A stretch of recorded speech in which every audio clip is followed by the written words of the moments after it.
Okay, so I'm at slide number 10 now, and this is a more contemporary study looking at humans and looking at this idea of touch and how touch impacts, and that's contact comfort kind of, how touch impacts really the child's regulatory systems and ability to self-regulate.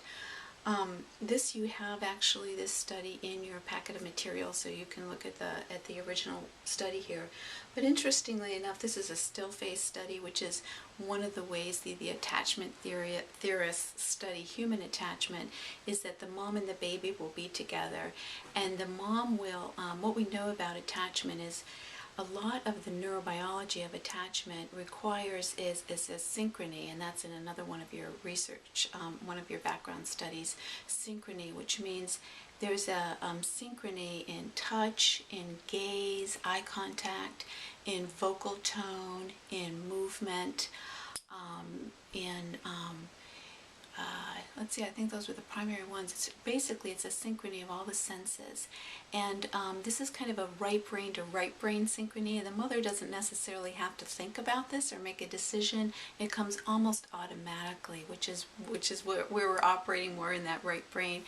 And so the mom is basically tracking the infant, and not even consciously necessarily, kind of unconsciously even tracking the infant again with her gaze and her vocal tone, etc. But what they do in these attachment studies with humans is they have a mom stop all of her eye contact and all of her movement in a moment. It's called still face. She goes to still face, so she's no longer mimicking the child's expression or responding to the child's expression. She's still face. What we've learned is that when moms go still face with the baby's heart rate jacks up, blood pressure jacks up. Basically, they go into the stress response. So the 4 or 5 state allostatic circuits get triggered, stress response. And the reason why is because the baby's brain is regulated through this dyadic attunement, dyadic regulation. So this moment of mom and baby interacting is actually downloading homeostatic circuits in the baby's brain. Mom goes still face, allostatic circuits get triggered. So what the study shows is that if mom goes still face, the baby will go to the 4 or 5 state, have those allostatic circuits triggered. And the baby will, of course, go into the stress response, can even get like panicky stressed, 5 state stressed.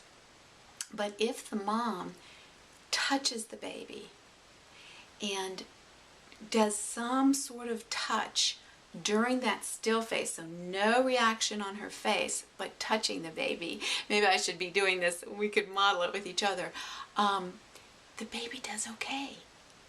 The baby can re-regulate.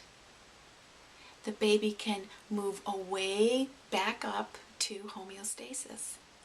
So those stress circuits get triggered, but the touch alone will move the baby back up to homeostasis. And this is important just because, you know, when we're doing EBT, we've got we're trying to give many kinds of tools, skills, interventions to help rewire towards secure attachment. And again, I'll explain that a little bit later.